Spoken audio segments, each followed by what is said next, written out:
মেয়েদের ফেলে থাপ্পড় মেরে কি মজা, নরম গাল, থাপ্পড় মেরে শান্তি। ইচ্ছে করতিছে আরো থাপ্পড় মারি। কিছু বুঝলেন না তো? চলুন ফ্ল্যাশব্যাকে চাই। আর কোনোদিনও যেন আমার পেছনে না দেখি।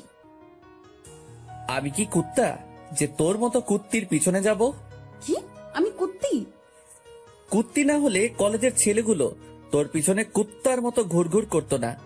তোর মতো লুচ্চার সাথে প্রেম করা আমার সবচেয়ে বড় ভুল। আমি তো লুচ্চাই, সেটা তুই এখন বুঝলি? তোর সাথে কেন যে কথা বলছি, অসহ্য একটা। এখন তো অসহ্য লাগবে কুত্তি। কুত্তি বলবি না। কি বলবো? ইরা কুত্তি। আপদ বিদায় হোক, তোর সাথে ব্রেকআপ। তুই কে ব্রেকআপ করার? কে? আমি ব্রেকআপ করতেছি। আর এই নে তোর ব্রেকআপ গিফট। বলে মুখ থেকে চুইংগামটা বের করে ওর চুল আটকাই দিলাম। যা, আমি তো তোকে ভুলে যাব, কিন্তু এই চুইংগামের জন্য তুই আমাকে মনে রাখবি। টাটা এক্স কফ বলেই দিলাম দৌড়। ওখানে থাকলে হয়তো কপালে কষ্ট ছিল। এই হলো ফ্ল্যাশব্যাক।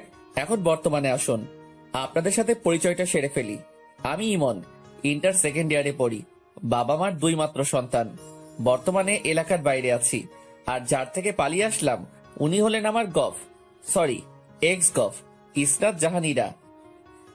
আমরা সেম ইয়ারে পড়ি। ইরাও এখানে পড়তে আসছে, গার্লস হোস্টেলে থাকে, আর আমি মেসে।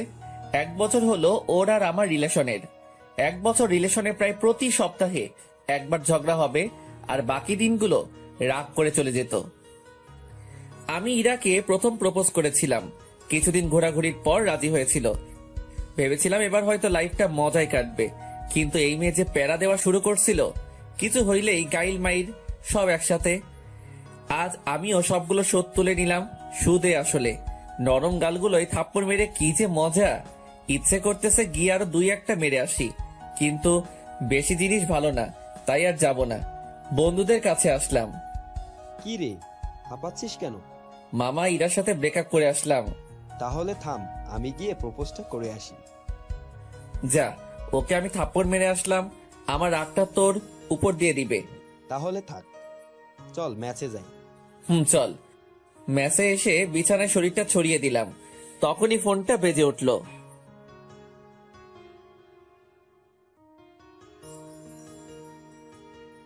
হ্যালো, কে? নাম্বারটা দেখো। ভাইয়ার নাম্বার। ভাইয়া বলো। একটা ঘটনা ঘটে গেছে। কে মরলো আবার? আরে ধুর, ফাজলামি করিস না। কি হয়েছে সেটা বলো। আমি যখন কুমিল্লায় থাকতাম তখন একটা মেয়ে আমার সাথে কাজ করত। মেয়েটা না অনেক সুন্দরী। ভালো তো? আমি মেয়েটাকে ভালোবাসি। ভালো তো, তারপর? মেয়েটাও আমাকে খুব ভালোবাসে। ভালো তো, তারপর? আমি ওকে বিয়ে করতে চাই। ভালো তো, তারপর? তুই আব্বু আম্মুকে বল না। তারপর? শুধু তারপর করতেছিস কেন? কি করবো সেটা বল। আমি কি পাবো? কি চাস? বাইক। ওকে, কিন্তু আগে কাজ। ওকে, তুই আম্মুকে গিয়ে বল। তুই আয় না। টিসির জন্য অ্যাপ্লাই করছিলাম না, ওটার জন্য থাকতে হবে। ও আচ্ছা, তারপর? আমি আব্বু আম্মুকে ফোন করে পুরো পাম দিতেছি। তুই আমার ভাই, তুই ছাড়া আমার কে আছে? হইছে মনু, পাম দিও না, আমার কথাটা যেন মনে থাকে। থাকবে। শোন, ফোনে লোড দিয়ে দে, আম্মুকে ফোন দিতে হবে। 2 মিনিট দাঁড়া। ফোনটা কেটে দিলাম। কিছুক্ষণ পর ভাইয়া 100 টাকা লোড দিয়ে দিল। আম্মুকে ফোন দিলাম। কেমন আছো আম্মু? ভালো বাবা, তুই? ভালো। কিছু কথা ছিল। ফোনে টাকা নাই, তাই কলটা ব্যাক করো তো। ফোনটা কেটে দিলাম। একটু পর আম্মু ফোন দিল। হ্যাঁ, কি বলবি বল। আসলে আম্মু, ভাইয়া না একটা মেয়েকে খুব ভালোবাসে, ওকে বিয়ে করতে চায়, কিন্তু ভয়েতে বলতে পারছে না। আম্মু, মেয়েটা না অনেক ভালো, দেখতে অনেক সুন্দর। আমি নিজেই দেখিনি, পরীর মতো দেখতে। তুমি না করো না আম্মু, আর আব্বুকে রাজি করাও, প্লিজ প্লিজ প্লিজ। আচ্ছা, আমি ফাহাদের সাথে কথা বলতেছি, আর তোর আব্বুকেও বলতেছি। ওকে আমার সুইট মা, তুমি দুনিয়ার বেস্ট মা। হইছে, আসবি কোন দিন? টিসি দিলেই আমি চলে যাব। ফোনটা রেখে দিয়ে ঘুমিয়ে পড়লাম। বিকেলে ঘুম থেকে উঠলাম। বিকেলে সিয়ামকে নিয়ে বাইরে ঘুরতে বের হলাম। ঘোরাঘুরি করে মেসে আসলাম। রাতে ভাইয়ার ফোন, হ্যালো, কি করিস? পাম দিস না, আম্মু ফোন দিছিল। দিয়েছিল। কি বললো? রিয়ার বাসার নাম্বার নিল আর বিয়ের ডেট ঠিক করলো। তোর তো ঈদ লেগে গেল তাহলে। দূর বেটা, বিয়ে কোন দিন? আগামী শনিবার। তুই আসবি না? না, পরে রবিবার আমার টিসি দিবে, ওটা নিয়ে যাব। আমার বিয়ে আর তুই আসবি না? মন খারাপ করিস না ভাইয়া, আমি যাব এখন। তাহলে আমি ডেট পিছিয়ে দেই। না, পিছানোর দরকার নাই, আমি বিয়ের কয়েকদিন পর যাব। ফোনটা কেটে দিলাম। ভাইয়া আমি অনেক ফ্রি, বন্ধুর মতো। রাতে খেয়ে দিলাম ঘুম। পরে আর কলেজে গেলাম না। এর মধ্যে ভাইয়ার বিয়ে হয়ে গেল। ভাবির সাথে এই কয়দিনে অনেক কথা হয়েছে, ভাইয়ার সাথেও অনেক কথা হয়েছে। ইরার কথা অনেক মনে পড়েছে, ওর পাগলামিগুলো মিস করতাম, কিন্তু কিছু করার নাই। ব্রেকআপ তো ও করছে, আজ টিসি দেওয়ার কথা। কলেজে গেলাম। ভালোবাসা হারানোর কিছু থাকে না, সে চলে গেলেও দিয়ে যায় কিছু সময়, কিছু স্মৃতি, যাকে আঁকড়ে ধরে আপনি বেঁচে থাকতে পারেন। কারো ছেড়ে যাওয়ার দিকটা পজিটিভ ভাবে দেখুন। সে চলে গেছে কারণ সে আপনার যোগ্য ছিল না। যোগ্য মানুষটার জন্য অপেক্ষা করুন। কলেজে গিয়ে দেখি ইরার বান্ধবী তিশার সাথে দেখা। কেমন আছো? ভালো, তুমি? ভালো। হেতি কোথায়? বাসায় গেছে, ওর বোনের বিয়ে। ভালো থাকো, একেবারে চলে যাচ্ছি। ও আচ্ছা, ভালোভাবে যেও। টিসি নিয়ে সিয়ামের সাথে মেসে আসলাম। আমি আর সিয়াম দুইজনেই টিসি দিচ্ছি, কারণ আমরা ছোট থেকে একে অপরের সাথে থাকি। আমার এই জায়গায় চয়েসে আসে দেখে সিয়ামও আমার সাথে ভর্তি হয়। এখন দুইজনই ট্রান্সফার নিলাম। নিজ শহরে যাব, বাঘের মতো চলাফেরা করব। পরের দিন ব্যাগ নিয়ে বেরিয়ে পড়লাম। বাসে উঠলাম। কিছুক্ষণ পর বাস ছেড়ে দিল। 6 ঘন্টা যাত্রা করে বিকেলের দিকে বাসায় আসলাম। বাসায় এসে কলিং বেল টিপ দিলাম। কিছুক্ষণ পর একজন মেয়ে এসে দরজা খুলে দিল। এটা নিশ্চয়ই আমার ভাবি যান। ভাইটু, কেমন আছো? জড়িয়ে ধরে। ভালো, ভিতরে আসো। আগে বলো ভাইয়া কই? রুমে আছে। ভাইয়া রুমে গেলাম। ভাইয়া ঘুমাচ্ছে। ভাইয়া ভাইয়া। আরে তুই কখন এলি? এখনই। বাইক কই আমার? পরে কথা হবে, এখন ঘুমোতে দে। ও কাজের সময় কাজী, কাজ ফুরালে পাজি। ভাবি তুমি কিছু বলো না। কি হয়েছে? আমি তো কিছুই বললাম না। ভাবিকে সব কথা বললাম। তাহলে তুমি দেখো ভাইয়া কি আমার সাথে অন্যায় করতেছে না। ঠিকই তো, কালই তোমার বাইক কিনে দিবে। তুমি যাও, ফ্রেশ হয়ে নাও। ঠিক আছে ভাবি, তুমি না অনেক কিউট আর ভালো, একদম আমার মায়ের মতো। হইছে, আর পাম দিতে হবে না, যাও ফ্রেশ হয়ে নাও। আম্মুর সাথে কথা বলে আসি। আম্মুর কাছে গেলাম। আম্মু রান্নাঘরে রান্না করতেছে। পিছন থেকে জড়িয়ে ধরলাম। কেমন আছো মা? আরে তুই কখন আসলি? একবার ফোন করলি না যে? এত প্রশ্ন? আমি যেটা প্রশ্ন করছি উত্তর দাও। তুই এসে গেছিস যখন, ভালো থাকবো। যা রুমে গিয়ে ফ্রেশ হয়ে নে। রুমে গেলাম, ফ্রেশ হয়ে একটা ঘুম দিলাম। একবারে রাতে উঠলাম। উঠে ফোন টিপতে লাগলাম। একটু পর আম্মু খেতে ডাকলো। গিয়ে দেখি সবাই বসে আছে। সবার সাথে অনেক গল্প করলাম। খেয়ে এসে কানে ইয়ারফোন লাগিয়ে গান শুনতে লাগলাম। রাতে ঘুমানোর আগে আমার গান না শুনলে আমার ঘুমই আসে না। গান শুনতে শুনতে কখন যে ঘুমায় পড়ছি। সকালে ভাবির ডাকে ঘুমটা ভাঙলো। ইমন, উঠো। ভাবি আরেকটু ঘুমাই না? ঘুমাও, তাহলে আর তোমার বাইক কিনতে যেতে হবে না। বাইক? বিছানা থেকে উঠে বললাম। আচ্ছা, আমি 5 মিনিটের মধ্যে আসতেছি। ফোনে বেশি চার্জ ছিল না, তাই হয়তো আমি ঘুমার পরপরই বন্ধ হয়ে গেছে। ফোনে চার্জ দিয়ে ফ্রেশ হয়ে নিচে গেলাম। নাস্তা করে আমি, ভাবি আর ভাইয়া বেরিয়ে পড়লাম। শোরুমে গিয়ে বাইক কিনলাম, FJ5। এই নাও চাবি, ঘুরে আসো। আমি চাবিটা নিয়ে ভাইয়ার হাতে দিলাম। বাইকটা তোমাদের দেওয়া, তাই প্রথম তোমরাই ঘুরো, বাসায় দেখা হবে। ভাইয়া প্লাস ভাবি প্রথমে মানতে চাইছিল না, আমি জোর করে ওদের পাঠিয়ে দিলাম। তারপর সিয়ামকে ফোন দিয়ে আসতে বললাম। কিছুক্ষণ পর সিয়াম আসলো। দুজনে ঘুরতে লাগলাম। ঘোরাঘুরি করতে করতে মাঠের দিকে গেলাম। তখনই পিছন থেকে কে যেন ডাক দিল। পিছনে তাকাই দেখি মিতু। কিরে, কেমন আছিস? ভালো, তুই? ভালো। কোন দিন আসলি তোরা? কালকে আসছি। চল বসে গল্প করি। 3 জন মিলে মাঠে বসে গল্প করলাম। দুপুরে বাসায় এসে খাওয়া করে দিলাম ঘুম। বিকেলে উঠে বাইরে বেরিয়ে পড়লাম। সন্ধ্যায় বাসায় আসলাম। ভাবি আর ভাইয়ার সাথে বসে অনেকক্ষণ ধরে গল্প করে খাওয়া করলাম। এইভাবে 1 সপ্তাহ কেটে গেল। ভাবির সাথে খুব ভালো সম্পর্ক গড়ে উঠল। ভাবি আমাকে নিজের ভাইয়ের চোখে দেখে। আমার কোনো বোন আর ভাবির কোনো বোন না থাকায় ভাবি আমাকে ভাই বলেই ডাকে, কিন্তু আমি ভাবি বলেই ডাকি। এর মধ্যে কলেজে ভর্তি হয়ে গেলাম। ইমন, উঠো, কলেজে যাবি না? হুম কখন কলেজ ছুটি দিল? হুম কি হুম হুম? ওঠ না, না হলে গায়ে জল ঢেলে দিব। উঠতেছি তো। উঠে ফ্রেশ হয়ে নাস্তা করে বাইকটা নিয়ে কলেজে আসলাম। ক্লাস শেষ করে বাইরে আসলাম, তখনই ভাবির ফোন। হ্যালো ভাবি। ভাই, আমার একটা কাজ করে দিতে পারবি? বলো। আমার বোন আজকে আসবে, তুই যদি ওকে একটু স্টেশন থেকে নিয়ে আসতিস। আচ্ছা, কিন্তু আমি চিনবো কেমন করে? ও নীল ড্রেস পরে আছে, একটু তাড়াতাড়ি যায় ভাই আমার, ও ওয়েট করে আছে। বলেই ভাবি ফোন কেটে দিল। বন্ধুদের থেকে বিদায় নিয়ে স্টেশনে আসলাম। এখানে তো অনেক মেয়ে নীল ড্রেস পরা থাকতে পারে, কিন্তু ভাবির বোনকে চিনবো কেমন করে? কিছুক্ষণ ঘোরাঘুরি করার পর একটা নীল ড্রেস পরা মেয়ে দেখতে পেলাম, কিন্তু মাথা নিচু করে বসে আছে। আমি তার কাছে গেলাম। এটাই হয় মনে হয়, কিন্তু এভাবে বসে আছে কেন? এই যে ব্যান সাহেব, ভিক্ষা করা হলে বাসায় যাই। মেয়েটা মাথা তুলে আমার দিকে তাকালো। মেয়েটাকে দেখে আমার তো শখ খেয়ে মরে যাবার অবস্থা। তা তুই এখানে? ওই কুত্তি, আমি এখানে আমার ভাবির বোনকে নিয়ে আসতে এসেছি, কিন্তু তুই এখানে কেন? আমি আমার বোনের বাসায় এসেছি। তোর বোনের নাম কি? রিয়া। আর দুলাভাই? ফাহাদ। What the Fahad? হাই রে ফুডা কপাল, শেষমেশ আমার এক্স কিন আমার ভাইয়ের শালি। উপরওয়ালা ঠাডা ফেলাও আমার উপর। কিরে, চুপ কেন? কি বলবো, সবই কপাল। চলো এখন। আমি কেন যাব তোর সাথে? তোকে এখনো জুতা মারিনি তোর কপালে। আমার সাথে যাবি, কারণ দুর্ভাগ্যবশত তোর বোন আমার ভাবি, আর আমার ভাইয়ের তুই শালি।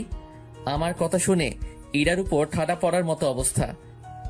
আমি এই বিয়ে মারি না, আমি এক্ষুনি আপুকে বাসায় নিয়ে যাব। তাই নাকি? যা, আমি আমার ভাইয়ের আবার বিয়ে দিব। আমার কথাটা শুনে ইরা চুপ করে রইল। বাসায় যাবেন না, ফিরে যাবেন? ইরা ব্যাগটা নিয়ে উঠে দাঁড়ালো আর সামনের দিকে হাঁটা শুরু করলো। ও সামনে সামনে হাঁটছে আর আমি পিছনে পিছনে। আমি বাইকের কাছে এসে থেমে গেলাম, কিন্তু ও হাঁটতে থাকলো। এই ম্যাডাম, বাইক এখানে। ও পিছনে তাকালো, আবার আমার কাছে আসলো। আমি বাইক স্টার্ট দিলাম, কিন্তু ও দাঁড়িয়ে রইল। কি হলো, ওটার ইচ্ছে আছে কি? ইরা কোনো কথা না বলে বাইকে উঠে বসলো। বাসার দিকে যেতে লাগলাম। শুন, আপু যেন না জানে যে তুই আমাকে চিনিস আর আমাদের সম্পর্ক ছিল। সেটা তুই না বললে আমি বলতাম। ভালো। বাইক চালাচ্ছিলাম, হঠাৎ করে সাইড মিররে ইরার চেহারাটা দেখলাম। বাতাসে চুলগুলো উঠছিল আর ইরা ওগুলো হাত দিয়ে ঠিক করছিল। খুব সুন্দর লাগছিল। চুইংগামের জন্য একটা নতুন হেয়ার কাটিং দিতে পারলি, একটা থ্যাঙ্কসও দিলি না। কুত্তা, ওই দিন যদি তোর পাইতাম, জানিস আমার চুইংগাম ওঠাতে কত কষ্ট হয়েছে। ভালো তো। ইরা আর কোনো কথা বলল না। বাসার সামনে আসতে রাস্তায় মিতুর সাথে দেখা। মিতু দেখার সাথে সাথে ডাক দিল, মার্কেটে যাব একটু। এটা কে? ভাবির ফোন। আমাকে একটু মার্কেটে নিয়ে যাবি? তুই দাঁড়া, আমি নামিয়ে দিয়ে আসছি। আচ্ছা, তাড়াতাড়ি আয়। আমি বাইকটা নিয়ে বাসার সামনে আসলাম। ভিতরে যান, আমি আসছি। ইরা কিছুক্ষণ আমার দিকে তাকিয়ে রইল। আমি বাইকটা ঘুরিয়ে চলে আসলাম। মিতুকে নিয়ে মার্কেট করলাম। মার্কেট শেষ করে বাসায় আসলাম। বাসায় এসে ফ্রেশ হয়ে শুয়ে পড়লাম। কিছুক্ষণ পর ভাবি খাওয়ার জন্য ডাকলো। নিচে গেলাম খাওয়ার জন্য। গিয়ে দেখি ইরা বসে আছে। আমি ওর সামনে বসে পড়লাম। আমি নিজের মতো খেতে লাগলাম আর ভাইয়া আর ভাবির সাথে কথা বলতে লাগলাম। ইরা মাঝে মাঝে আমার দিকে তাকাচ্ছিল, মনে হয় কিছু বলতে চাইছিল। আমি খাওয়া শেষ করে উপরে আসতে যাব, তখনই ভাবি ডাক দিল, ইমন, ইরাকে একটু ঘুরিয়ে নিয়ে আসিস প্লিজ, আমি আজ পারবো না, বাসায় অনেক কাজ আছে। আচ্ছা ভাবি, ওনাকে রেডি থাকতে বলিও। বলেই নিজের রুমে চলে আসলাম। বিকেলে বাইকটা বের করে ইরার জন্য অপেক্ষা করতে লাগলাম। আসতে দেরি করছিল দেখে বাইকের হর্ন দিতে লাগলাম। কিছুক্ষণ পর ইরা আসলো। সাদা ড্রেস, কপালে কালো টিপ, খোলা চুল, জাস্ট অসাম লাগছিল ওকে। ইরা আমার সামনে এসে দাঁড়িয়ে গেল। আমি মাথা নামিয়ে নিলাম। উঠুন। ইরাকে নিয়ে বাইকে ঘুরতে লাগলাম। হঠাৎ করে ফোনটা বেজে উঠলো। বাইকটা থামিয়ে ফোনটা বের করলাম। বের করে দেখি মিতুর ফোন। হ্যালো। কই তুই? পার্কের পাশের রাস্তায়। পার্কে আয়, আমি ওয়েট করছি। আচ্ছা দাঁড়া। ফোনটা রেখে দিয়ে পার্কে গেলাম। গিয়ে দেখি মিতু বসে আছে।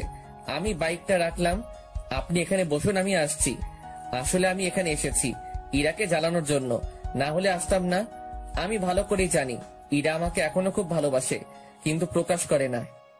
আমি মিতুর পাশে গিয়ে বসলাম, ওর সাথে কথা বলতে লাগলাম। এদিকে ইরা একাই বসে আছে আর ভাবতিছে। আমি পিছন থেকে একটা শব্দ পেয়ে পিছনে তাকিয়ে দেখি বাইকটা নিচে পড়ে আছে। আমি লাফ দিয়ে উঠে বাইকটার কাছে আসলাম। ও খোদা, আমার নতুন বাইক! কুত্তা, তোর বাইকরেও ভাঙবো আর তোকেও, বলেই আমার পায়ে লাঠি দিয়ে মারলো। এত জোরে মেরেছে যে পায়ে লাগার সাথে সাথে ব্যথা শুরু হয়ে গেল। আরে আরে, লাগছে তো। একে তো আমার বাইক ভাঙছোস, তার উপর আমাকে মারলি, আজ তোকে ছাড়বো না। ইরা আমাকে লাঠি দিয়ে মারতে লাগলো। আমাকে মারা, আজ তোকে ছাড়বো না বলে ওর হাতে লাঠিটা নিয়ে ফেলে দিলাম। ওর কোমরে হাত দিয়ে ওকে টান দিয়ে নিজের কাছে নিয়ে আসলাম। ইরা ছাড়ার জন্য ছটফট করছে। কুত্তা, ছাড় আমায়। আমি ওর ঠোঁটে হাত দিয়ে চুপ করতে বললাম। ইরার ঠোঁটের কাছে ঠোঁট নিয়ে গেলাম। ইরা বড় বড় চোখ করে আমার দিকে তাকালো। ওর আরো কাছে যেতেই নিজের চোখ বন্ধ করে ফেললো। আমি ওর ঠোঁটের কাছে ঠোঁট নিয়ে গেলাম। ওর নিঃশ্বাসের শব্দ স্পষ্ট শুনতে পাচ্ছিলাম। ওর কাছে যাওয়ায় ও আরো জোরে নিঃশ্বাস নাম নিতে লাগলো। ওর ঠোঁটগুলো যেন আমাকে মারলো, টানতে লাগলো। ওর ঠোঁটগুলো গোলাপের পাপড়ির মতো লাগছিল। আমি ওর ঠোঁটের সাথে ঠোঁট মিলিয়ে দিলাম। ইরাকে কিস করার সাথে সাথে ও চোখ খুলে ফেললো। 3 মিনিট পরে ইরাকে ছেড়ে দিলাম। দুজনে হাঁপাতে লাগলাম। কুত্তা, তুই আমাকে কিস করলি কেন? তুই আমার বাইক ভাঙতে চাইছিলি কেন? আমার ইচ্ছে হয়েছে, আমি ভাঙছি। আমার ইচ্ছে হয়েছে, আমি কিস করছি। কেন? আমার ঠোঁট কি তোর বাপের সম্পত্তি? না, আমার ভাবির সম্পত্তি। তাই দেখে তুই আমাকে কিস করবি? সেটা আমার বাইক ভাঙচুর করার আগে ভাবা দরকার ছিল। ইরা আর কোনো কথা বলল না। মিতুর কথা মনে পড়তেই আমি মিতুর কাছে আসলাম। মিতু ফোন টিপতেছে। তাহলে পিছনে কি হয়েছে ও হয়তো দেখেনি।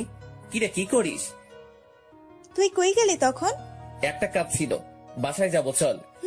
চল। মিতুকে বিদায় দিয়ে ইরার কাছে আসলাম। ইরা গাছের সাথে হেলানি দিয়ে দাঁড়ায় আছে। আমি বাইকটা তুলে স্টার্ট দিলাম। ইরা পিছনে এসে বসলো। ইরার সাথে লজ্জায় কোনো কথা বলার ইচ্ছে হচ্ছে না। কেমন করে কি যে হয়ে গেল। দুজনে বাসায় আসলাম। ওকে নামিয়ে দিয়ে বাইকটা রাখলাম। তারপর নিজের রুমে গেলাম। ফ্রেশ হয়ে শুয়ে পড়লাম। কিছুক্ষণ পর আম্মু খেতে ডাকলো। গিয়ে দেখি ইরা বসে আছে। আম্মু, ভাইয়া আর আব্বু কই? ওরা আসেনি, তোরা খেয়ে নে। ইরা আমার সামনে বসে আছে। দুজনে মাথা নিচু করে খেতে লাগলাম। ভাবি আসলো। কিরে, কেমন ঘুরলি?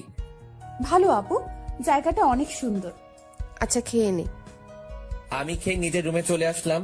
রাতে ঘুম ধরছিল না, তাই ছাদে গেলাম। একটু পর মিতুর ফোন আসলো। কিরে, কি করিস? এই তো ছাদে দাঁড়িয়ে আছি, তুই? শুয়ে আছি। মিতুর সাথে কথা বলতে লাগলাম। হঠাৎ করে আমি সামনে তাকিয়ে দেখি ইরা। মিতু, ফোনটা রাখ, আমি পরে ফোন দিচ্ছি। আচ্ছা। মিতু ফোনটা কেটে দিল। ইরা আমার কাছে আসলো। কার সাথে কথা বলছিলি? মিতুর সাথে।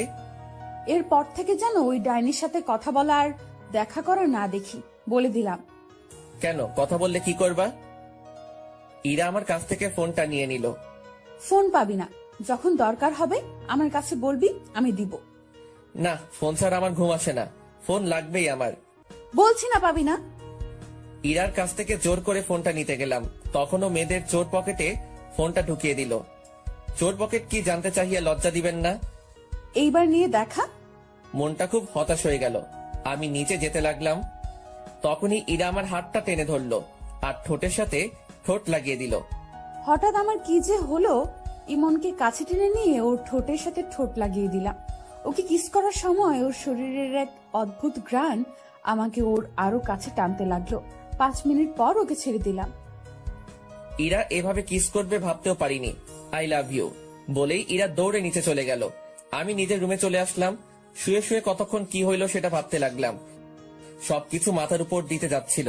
নিজে ব্রেকআপ করলো, আবার নিজেই আই লাভ ইউ বললো। আমার সাথে মজা নেওয়া, এবার দেখাবো মজা। যদি কাঁদিয়ে না ছেড়েছি তাহলে আমার নাম ইমন না।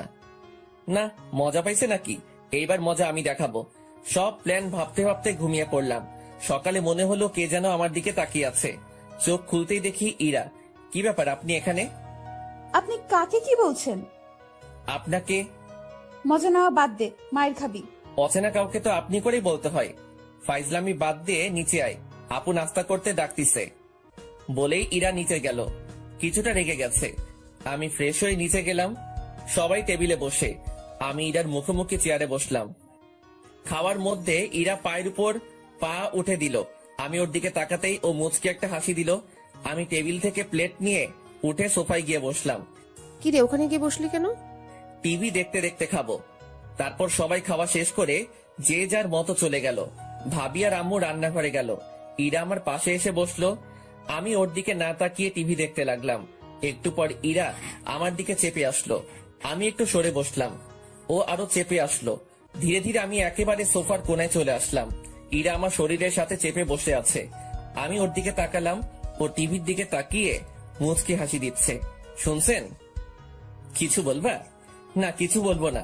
এমন ভাব করছে যেন কিছু বুঝে না। ধুর, এখানে আর থাকবো না। যেই উঠতে যাব, ইরা আমার হাত ধরে আবার সোফায় বসিয়ে দিল আর আমার কোলে বসে পড়লো। আর কি হচ্ছে এটা? আম্মু ভাবি কেউ দেখে ফেলবে তো? দেখলে দেখুক, আমার কি। এখন চুপ থাকো, টিভি দেখতে দাও। ধুরবাল, ভালো লাগে না। না পারছি উঠতে, না পারছি বসে থাকতে। মুটকিটার ভারেতে পা ব্যথা ধরে গেল। আরেকবার মুটকি বললে গলা টিপে মেরে ফেলবো। শুনলো কেমনে? হঠাৎ করে ভাবির আওয়াজ পেলাম। আমি ভয় পেয়ে ইরাকে ধাক্কা মারলাম। ইরা মেঝেতে পড়ে গিয়ে জোরে চিল্লানি দিল। ওর চিল্লানি শুনে ভাবি রান্নাঘর থেকে চলে আসলো।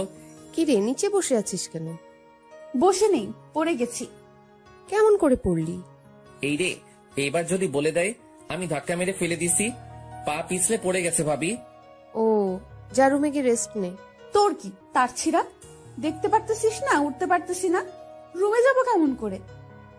ইমন ভাই, তুই একটু রুমে দিয়ে আয় না, আমাকে রান্নাঘরে যেতে হবে। না ভাবি, আমি পারবো না। যা না ভাই, একটু, তুই আমার সুইট ভাই না। হইছে হইছে, আর মাখন মারতে হবে না। আসুন। ইরার দিকে হাত বাড়িয়ে ইরা হাত ধরে উঠতে গিয়ে আবার বসে পড়লো। কি হলো? উঠতে পারছি না। তাহলে কেমনে নিয়ে যাব? কোলে করে নিয়ে যাও। না, পারবো না। যা না ভাই আমার, প্লিজ প্লিজ। আচ্ছা আচ্ছা, ঠিক আছে। ভাবি রান্নাঘরে চলে গেল। আমি ইরাকে কোলে তুলে নিলাম। ইরাকে মুচকি মুচকি হাসছে। আমি ওকে ওর রুমে নিয়ে গেলাম। ও আমার গলা জড়িয়ে ধরেছিল। ওকে বিছানায় শুইয়ে দিয়ে উঠতে যাব, কিন্তু ও আমাকে জড়িয়ে ধরে রইল। কি হলো, ছাড়েন? না, আগে পাপ্পি দাও, তারপর। না, পারবো না। তাহলে আমিও ছাড়বো না। আমি ইরাকে নিজের থেকে জোর করে ছাড়িয়ে চলে আসতে যাব, তখন ও হাত টান দিয়ে দিল। আমি ওর উপরে পড়ে গেলাম। ইরা নিচে, আমি ওর উপরে। ইরা আমাকে জড়িয়ে ধরলো। মেয়েদের শরীর এত নরম আগে জানতাম না। দয়া করে কেউ খারাপ ভাবে নেবেন না প্লিজ। আমি ইরার শরীরের সাথে মনে হয় মিশে গেছি। কি করছেন, ছাড়েন। কেউ এসে যাবে তো। আগে পাপ্পি। পারবো না। আচ্ছা, আমি নিজে নিয়ে নিচ্ছি। যেই ইরা আমার ঠোঁটের কাছে ঠোঁট নিয়ে আসতে লাগলো, ভাবি তুমি এখানে? কথাটা শুনে ইরা আমাকে ছেড়ে দরজার দিকে তাকালো। এই সুযোগে আমি পালিয়ে গেলাম। কুত্তা, আমাকে টুপি পরানো পরে দেখে নিব। আমি ওখান থেকে চলে আসলাম। নিজের রুমে এসে ফোন টিপতে লাগলাম। বিকেলে মিতুর ফোন আসলো। কই আছিস? বাসায়। দেখা করতে পারবি? কোথায়? বড় মাঠে। আচ্ছা, একটু দাঁড়া, আমি যাচ্ছি। বাসা থেকে বাইকটা নিয়ে বেরিয়ে পড়লাম। মিতুর সাথে দেখা হয়নি, চুপচাপ চলে আসলাম। দেখতে পেলে কি যে করতো। মিতুর কাছে আসলাম। মিতুর সাথে অনেকক্ষণ গল্প করলাম। সন্ধ্যার দিকে হঠাৎ ফোনটা বেঁচে উঠলো। বের করে দেখি ভাবির ফোন। হ্যালো, আমি তো মার্কেটে আসলাম একটু। বাসায় আয় তাড়াতাড়ি। আচ্ছা। মিতুকে ওর বাসায় নামিয়ে দিয়ে বাসায় আসলাম। ফ্রেশ হয়ে ভাবি রুমে গেলাম। গিয়ে দেখি ইরা আর ভাবি গল্প করতেছে আর চা খাচ্ছে। ভাবি ফোন দিলে যে। সে কখন বের হয়েছিস না বলে, তাই ফোন দিলাম। বস, তোর জন্য চা নিয়ে আসি। ভাবি চা আনতে গেল। আমি সোফায় বসে ফোনটা বের করে টিপতে লাগলাম। আমার সামনে এসে ফোনটা কেড়ে নিয়ে বিছানায় ছুঁড়ে মারলো। কই ছিলি? মিতুর সাথে দেখা করতে গেছিলাম। ও ফোন দিছিল। ওকে জ্বালানোর জন্য বললাম, তুই ওই ডাইনির কাছে গেছিস কেন? আমার ফ্রেন্ডের সাথে আমি দেখা করতে যাব, সেটা স্বাভাবিক ব্যাপার। না, দেখা করতে যাবি না। ওই মেয়ের নজর ভালো না। 2 দিন দেখে বুঝে গেলেন ওর নজর খারাপ? ও তোর দিকে কেমন করে তাকায়। তুই ওর সাথে কথা বলবি না, এমনকি কোনো মেয়ের সাথে কথা বলবি না। কেন? আমি মেয়ের সাথে কথা বললে দোষ, আর আপনি ছেলের সাথে কথা বললে কিছু না? আমার কথাটা শুনে ইরা চুপ হয়ে গেল। আসলে আমার ইরার ব্রেকআপ এই কারণেই হয়। ওর একটা ফ্রেন্ড ওকে লাইক করতো, আর আমি ওকে বলেছিলাম যাতে ওর সাথে কথা না বলে, কিন্তু ও শুনেনি। উল্টো আমি কোনো মেয়ের সাথে আমি কথা বললে সেই রাগ দেখাতো। এর মধ্যে ভাবি চলে আসলো। ভাবি আসাতে ইরা নিজের জায়গায় গিয়ে বসলো।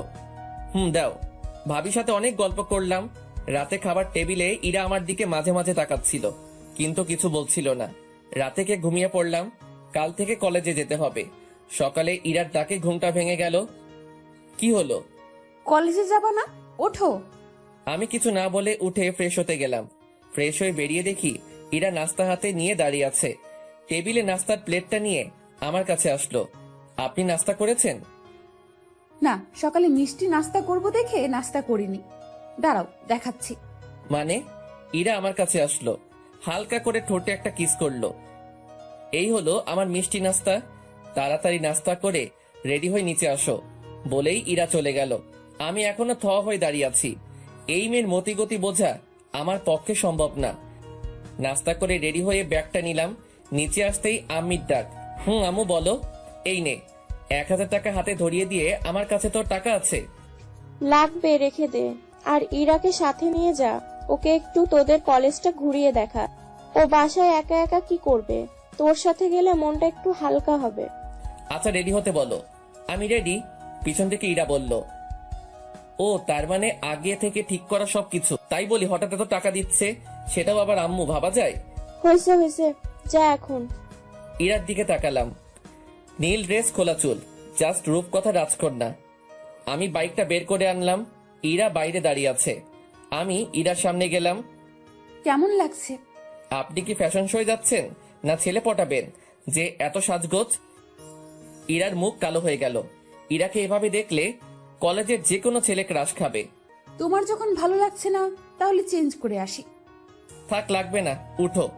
ইরা উঠে বসে আমাকে শক্ত করে জড়িয়ে ধরলো। ইরাকে নিয়ে কলেজে আসলাম। বাইকটা পার্ক করে সিয়ামের কাছে আসলাম। সিয়াম ওর মামার বাসায় ছিল। কিরে, ইরা এখানে? সিয়ামকে সব বললাম। ভাই, তোর ভাগ্য বলতে হবে। কিন্তু ওকে আগে একটু ভালো মতো মজা দিতে হবে। আমাকে নিয়ে ফাইজলামি। তারপর দুজনে ইরার কাছে আসলাম। সিয়াম আর ইরা কথা বলল। আচ্ছা, এখানে থাকুন, আমরা ক্লাস করে আসছি। আমি কি করব এখানে? চত্বরে বসে থাকুন। আমি একা বসে থাকবো। থাকুন, আমি ক্লাস করে চলে আসব। আমি আর সিয়াম ক্লাসের দিকে যেতে লাগলাম। পিছনে ফিরে দেখি ইরা বসে আছে, আর কিছু ছেলে ওর দিকে যাচ্ছে, হয়তো কথা বলবে। ছেলেগুলো ইরার কাছে গিয়ে কি যেন কথা বলছিল। আমি আর সিয়াম ক্লাসে না গিয়ে ওদের কাছে গেলাম। কি হয়েছে ভাইয়া? আরে ইমন ভাই, তুমি এখানে? কি হয়েছে? আসলে ভাই, আমার ফ্রেন্ড এই আপুকে অনেক পছন্দ হয়েছে, তাই কথা বলতে আসছিলাম।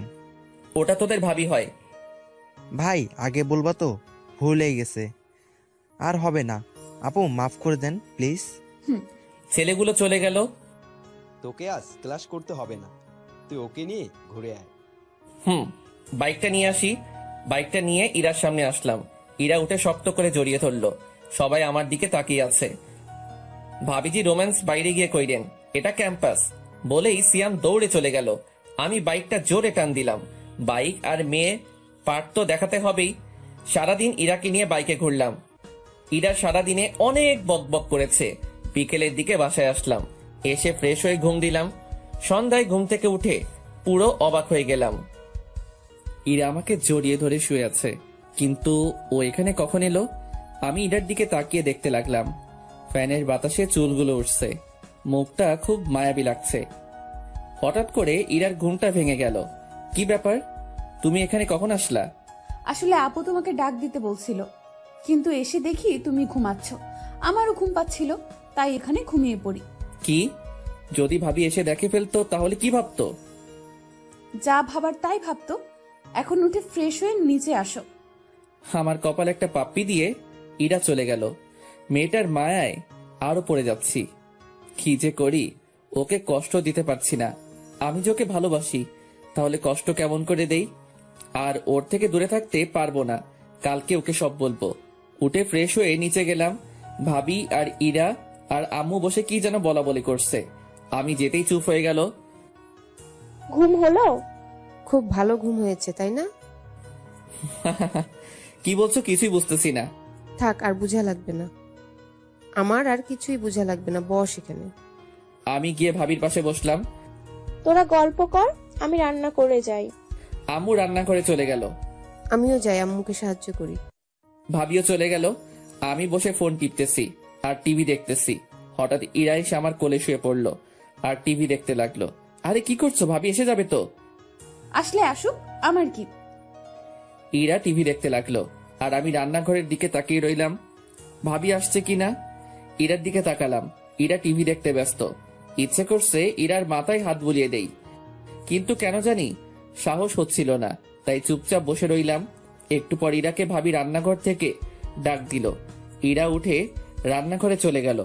একটু পর 1 কাপ চা হাতে নিয়ে আসলো, এনে আমাকে দিল আর পাশেই বসে পড়ল। অর্ধেক চা খেতেই ইরা কাপটা নিয়ে বাকিটা চা খেতে লাগলো। আমি ওর দিকে তাকিয়ে রইলাম। কি হলো, এভাবে তাকিয়ে আছো কেন? না এমনি। বজ্জাত কোথাকার চায়ের কাপটা নিয়ে নিল। রাতে খাবার খেয়ে রুমে আসলাম, এসে গান শুনতে শুনতে ঘুমিয়ে পড়লাম। সকালে ঘুম থেকে উঠে ফ্রেশ হয়ে নিচে গেলাম। ইরা নাস্তার টেবিলে বসে আছে, আমিও বসে পড়লাম। খাওয়ার সময় ইরা পায়ে গোতা দিতে লাগলো। একসময় পা সরিয়ে নিলাম, ইরার পা চেয়ারের সাথে লাগলো, তাই হয়তো ওর মুখ কালো হয়ে গেল। আমি নাস্তা করে কলেজে আসলাম। আজ ইরা কলেজে আসেনি, কারণ ওর ভাবির সাথে মার্কেটে যাওয়ার কথা ছিল। কলেজে ক্লাস করে বের হচ্ছি, তখনই মিতু আসলো। কালকে ওই মেয়েটার সাথে তো খুব ঘুরলি। কেন, কি হয়েছে? না, তোকে একটা কথা বলার ছিল। কি কথা বল। এখানে না, বিকেলে পার্কে আয়। আচ্ছা চল, তোকে নামিয়ে দেই। মিতুকে বাসায় নামিয়ে দিয়ে বাসায় আসলাম। কই ছিলি? কলেজে কই আবার থাকবো। তোর বাইকের পিছনে মেয়েটা কে ছিল? ও, ওটা আমার ফ্রেন্ড হয়। আর কোনোদিন যেন কোনো মেয়েকে বাইকের পিছনে নেওয়া না হয়, আর কোনো মেয়ের সাথে প্রেম ঠেম করা যেন না শুনি। আম্মু, আমার রুমে চলে আসলাম। এসে দেখি ইরা আমার বিছানায় বালিশে মুখ লুকিয়ে কান্না করছে। কি ব্যাপার, তুমি এখানে আর কান্না করতেছো কেন? ইরা কান্না করেই যাচ্ছে। আমি ওর কাছে গিয়ে ডাক দিলাম। ও উঠে সোজা আমার শার্টের কলার ধরলো। তোকে না বলেছিলাম কোনো মেয়ের সাথে কথা বলবি না, কিন্তু তুই তো ওই ডাইনির সাথে বাইকে ঘোরাঘুরি করতেছিস। বলে ইরা কান্না করতে লাগলো। আরে আমি তো ওকে বাসায় নামিয়ে দিতে গেছিলাম। কেন তোকে বাসায় নামিয়ে দিতে হবে কেন? ওর কি হাত পা নেই, চলতে পারে না? রিক্সায় যাবে, অটোতে যাবে, তোর বাইকে কেন? আর নিব না, হইছে। এবার কলার ছাড়ো, লাগছে। ইরা আমাকে টান দিয়ে বিছানায় নিয়ে আসলো আর বুকের উপরে মাথা রেখে শুয়ে পড়লো। চুপচাপ থাকবি, আমাকে শুয়ে থাকতে দে। ঠিক আছে, সারাদিন না খেয়েছিলাম, এখন না খেয়ে শুয়ে থাকি। ইরা আমার মুখ তুলে তাকালো, তারপর আমার কাছে এসে ঠোঁটের সাথে ঠোঁট লাগিয়ে দিয়ে চুষতে লাগলো। পুরো 5 মিনিট পর ছেড়ে দিল। দুজনেই হাঁপাতে লাগলাম। এবার হইছে, এখন চুপচাপ শুয়ে থাকবি। ইরা আমার বুকে শুয়ে পড়ল। একসময় ইরা ঘুমিয়ে পড়ল। আমি ওকে ডেকে ফ্রেশ হয়ে নিচে এসে খাওয়া করলাম। ভাবি, আমি তোমার ঘরে গিয়ে ঘুমালাম। কেন, তোর ঘরে কি হয়েছে? তোমার বোন শুয়ে আছে। তাতে কি হয়েছে, তুই ওই ঘরে গিয়ে ঘুমা। কি বলছো জাতা? আচ্ছা আচ্ছা, তুই আমার ঘরে গিয়ে শুয়ে পড়। আমি ভাবির ঘরে গিয়ে শুয়ে পড়লাম। বিকেলে ঘুম থেকে উঠে দেখি ইরা আমার বুকের উপর মাথা রেখে শুয়ে আছে। কি মেয়ে রে বাবা। আমি ইরাকে ডাক দিলাম। একটু পর ইরার ঘোর ভাঙলো। চোখ মুখে ঘুমের ছাপ কম, রাগেরটাই বেশি। এভাবে তাকিয়ে আছো কেন? তোকে কি বলেছিলাম? আমার তো খিদে লাগছিল, তাই উঠে আসছিলাম। ভাবি বলল যে তুমি আমার রুমে শুয়ে আছো, তাই আমি যেন তার রুমে শুয়ে পড়ি, তাই আমি এখানে এসে শুয়ে পড়ছিলাম। দোষ করছে, আবার বড় বড় কথা। এখন চলো, আমাকে ঘুরতে নিয়ে যাবে। কিন্তু আম্মু যে বাইকে মেয়ে উঠতে মানা করছে। সেটা অন্য মেয়ে ওঠাতে মানা করেছি, আমাকে না। কেন? তোমার আম্মুকে গিয়ে বলো, আমি কি জানি। আমি রেডি হতে গেলাম, ইরা রেডি হতে গেল, আমি আম্মুর কাছে গেলাম। আম্মু, আমি কি ইরাকে বাইকে নিব? শুধু ইরাকে নিবি, আর ওকে যদি না নিস তাহলে তোর বাইক চালানো বন্ধ। ধুর, কিছুই বুঝি না, কি বলো তোমরা। বাইকটা বের করে দাঁড়িয়ে রইলাম। একটু পর ইরা এসে উঠে আমাকে শক্ত করে জড়িয়ে ধরলো। দুজনে পার্কের দিকে গেলাম। ইমন, গাড়ি দাঁড় করাও, আমি আইসক্রিম খাবো। আমি গাড়ি দাঁড় করিয়ে ওকে আইসক্রিম কিনে দিলাম। তুমি এখানে একটু দাঁড়াও, আমি ভিতর থেকে আসছি। আচ্ছা, তাড়াতাড়ি আসো। আমি পার্কের ভিতরে এসে দেখি মিতু বসে আছে। আমি ওর পাশে গিয়ে দাঁড়ালাম। কিরে, কখন এলি? একটু আগে, বস। আমাকে একটু তাড়াতাড়ি যেতে হবে। না, বসবো না। কি বলবি বল। I love you. আমি তোকে অনেক ভালোবাসি। প্লিজ আমাকে ফিরিয়ে দিস না, প্লিজ। মিতুর কথা শুনে আমি তো পুরাই থ হয়ে গেলাম। তখনই কে যেন আমাকে টান দিয়ে মিতুর থেকে আলাদা করে দিল। পিছনে তাকিয়ে দেখি ইরা। 2-3টা পড়ে গেল গালে। মাথাটা ঝিমঝিম করছে। এই, তুমি ওকে মারলে কেন? আমি এখানে তোমার সাথে কথা বলছি না, সো চুপ থাকলে ভালো হয়। মানে কি বলতে চাচ্ছ?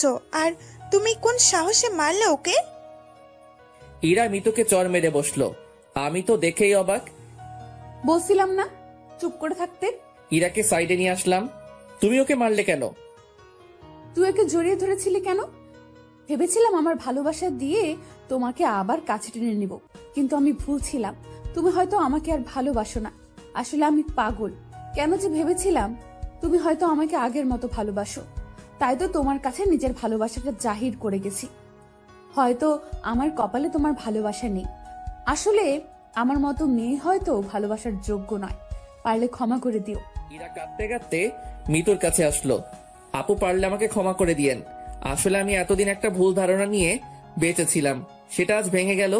আসলে কি জানেন, কাউকে ভালোবাসাটা সহজ, কিন্তু বিপরীতের মানুষটার ভালোবাসাটা পাওয়াটা অনেক সময় কঠিন হয়ে যায়, আবার সম্ভবও হয় না। যেটা আজ আমার থেকে হয়তো কেউ ভালো বুঝবে না। ইমন খুব ভালো ছেলে, আপনাকে অনেক ভালো রাখবে। মাঝে মাঝে শয়তানি করে, কিন্তু জানেন কি, ওর এটাই আমাকে বেশি টানে। আপনি হয়তো ভাবছেন আমি এসব কেন বলছি। আপনি হয়তো এটাও ভাবছেন যে ইমনকে আমি আপনার থেকে কেড়ে নিব। সেটা নিয়ে ভাববেন না। আমি আপনাদের পথের কাঁটা হব না। ভালো থাকবেন। আর রাগের মাথায় তখন আপনাকে অনেক কিছু বলে ফেলেছি, পারলে মাফ করে দিয়েন প্লিজ। কথাটা বলে ইরা ওখানে থেকে কান্না করতে করতে চলে আসলো। আমি বাইক নিয়ে ইরার পিছন পিছন বাসায় আসলাম। ইরা ওর রুমে ঢুকে গেল। আমি নিজের রুমে গিয়ে শুয়ে পড়লাম। ধুর, কি করতে গেলাম আর কি হয়ে গেল। আমাকে ইরাকে বলতেই হবে সত্যিটা।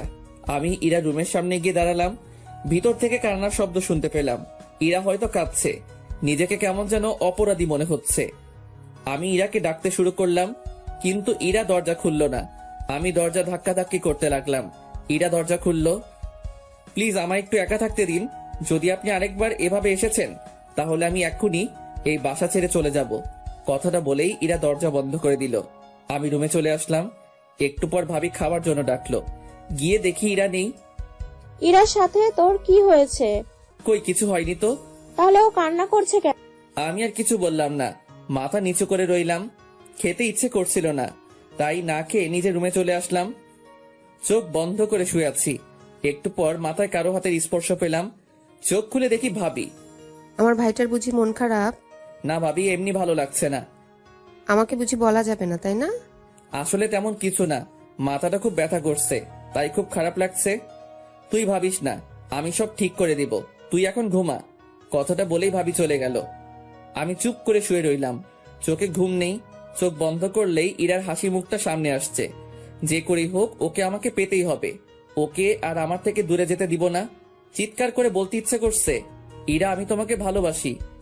কাল যে করেই হোক ওর থেকে ক্ষমা চাইতে হবে।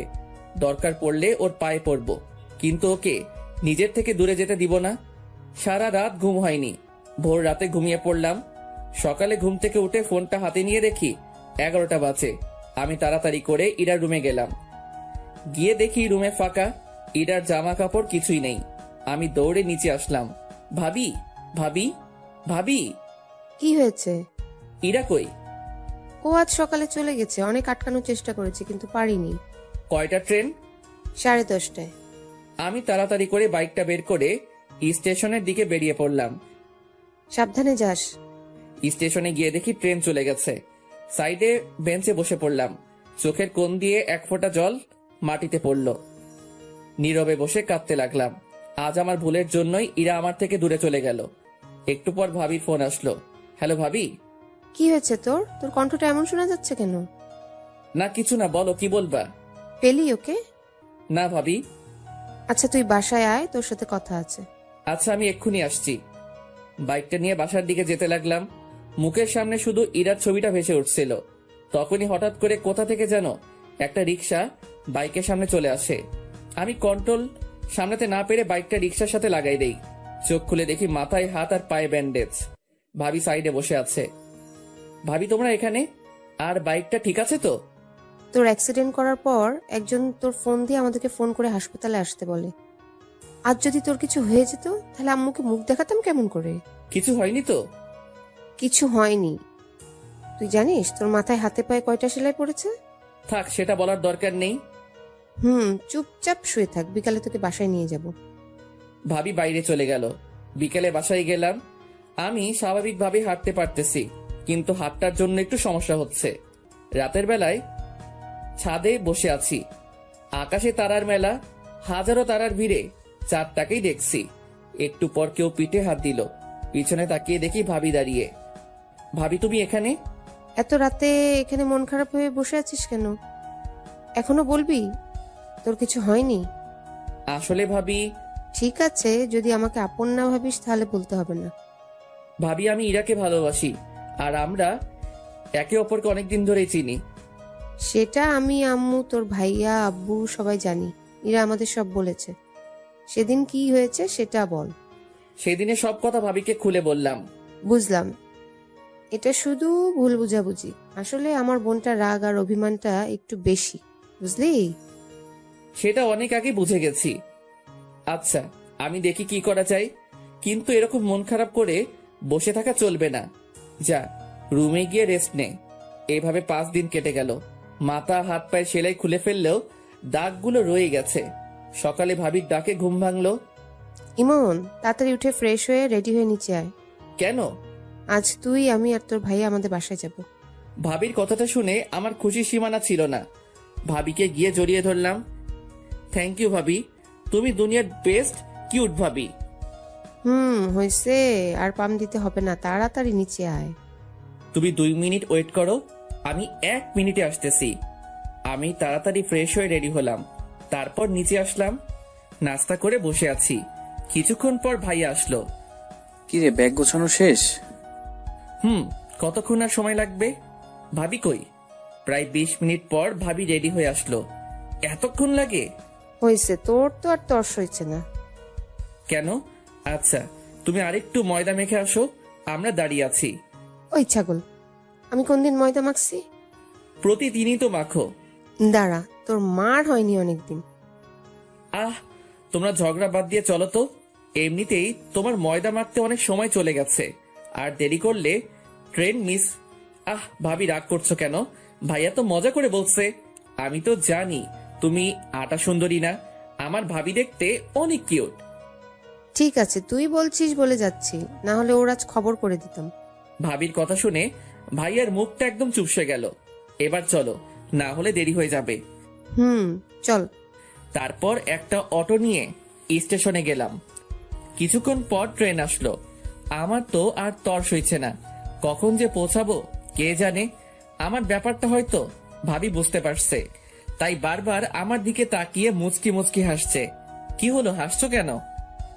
না এমনি, তবে একটা কথা বলি দেই, আর 1 ঘন্টা লাগবে যেতে, তাই বারবার টাইম দেখা বন্ধ কর। কি 1 ঘন্টা? কেন, তুই কি 2 ঘন্টা শুনতে চাচ্ছিলি? আরে না, আমি তো ভাবছিলাম আধা ঘন্টা। আর বাবা রে বাবা, কি প্রেম পাগল দেবর আমার। দূর, তোমাদের যত সব আলতু ফালতু কথা। থাকবোই না আর এখানে। কথাটা বলার পর সিট থেকে উঠে ট্রেনের দরজার কাছে এসে দাঁড়িয়ে রইলাম। ইরা আর আমার কেটে যাওয়া দিনগুলোর কথা ভাবতে লাগলাম। এসব কথা ভাবতে ভাবতে হঠাৎ কাঁধে কার যেন হাত পড়ল।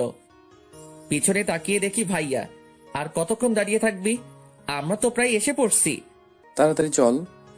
চলো। কিছুক্ষণ পর স্টেশনে আসলো। স্টেশন থেকে বেরিয়ে 2টা রিক্সা নেওয়া হলো। একটাতে ভাবি আর ভাইয়া, আরেকটাতে আমি। প্রায় 10 মিনিট পর একটা বাসার সামনে রিক্সা দাঁড়িয়ে গেল। হয়তো এটাই ভাবিদের বাসা। ভাইয়া আর ভাবি নেমে গেল, তাই আমিও নেমে গেলাম। ভাইয়া রিক্সার ভাড়া দিয়ে। ভাবিদের বাসাটা বেশ সুন্দর। ভাবিদের বাসার দরজার কলিং বেল চাপতেই একটা মহিলা দরজা খুলে দিল, আর ভাবি তাকে জড়িয়ে ধরলো। হয়তো এটা ভাবির মা আর আমার হবু শাশুড়ি। ভাইয়া ওনাকে সালাম দিলেন, সাথে আমিও। তারপর সবাই ভিতরে গেলাম। ইরা, ইরা, দেখ কারা এসেছে। একটু পর ইরা নেমে আসলো। চোখের নিচে কালো দাগ, মুখ চোখ শুকিয়ে গেছে, হয়তো সারা রাত ঘুমায় না। কেমন আছেন দুলা ভাই? ভালো আছি, তুই কেমন আছিস আপু? আমি তো ভালো আছি, কিন্তু তুই হয়তো ভালো নেই। চেহারার কি অবস্থা করেছিস বলতো? ঠিকই বলেছিস, তোদের ওখান থেকে আসার পর সারাদিন মনমরা হয়ে বসে থাকে, কারোর সাথে কথা বলে না, খেতে ডাকলে বলে খেতে ইচ্ছে করে না। আমি কি করব বল, ওকে নিয়ে খুব দুশ্চিন্তায় আছি। আচ্ছা ঠিক আছে, তুমি টেনশন নিও না, এখন আমি এসে গেছি না, সব ঠিক করে দিব। ইরা, ইমনকে দোতলা রুমটা দেখিয়ে দে।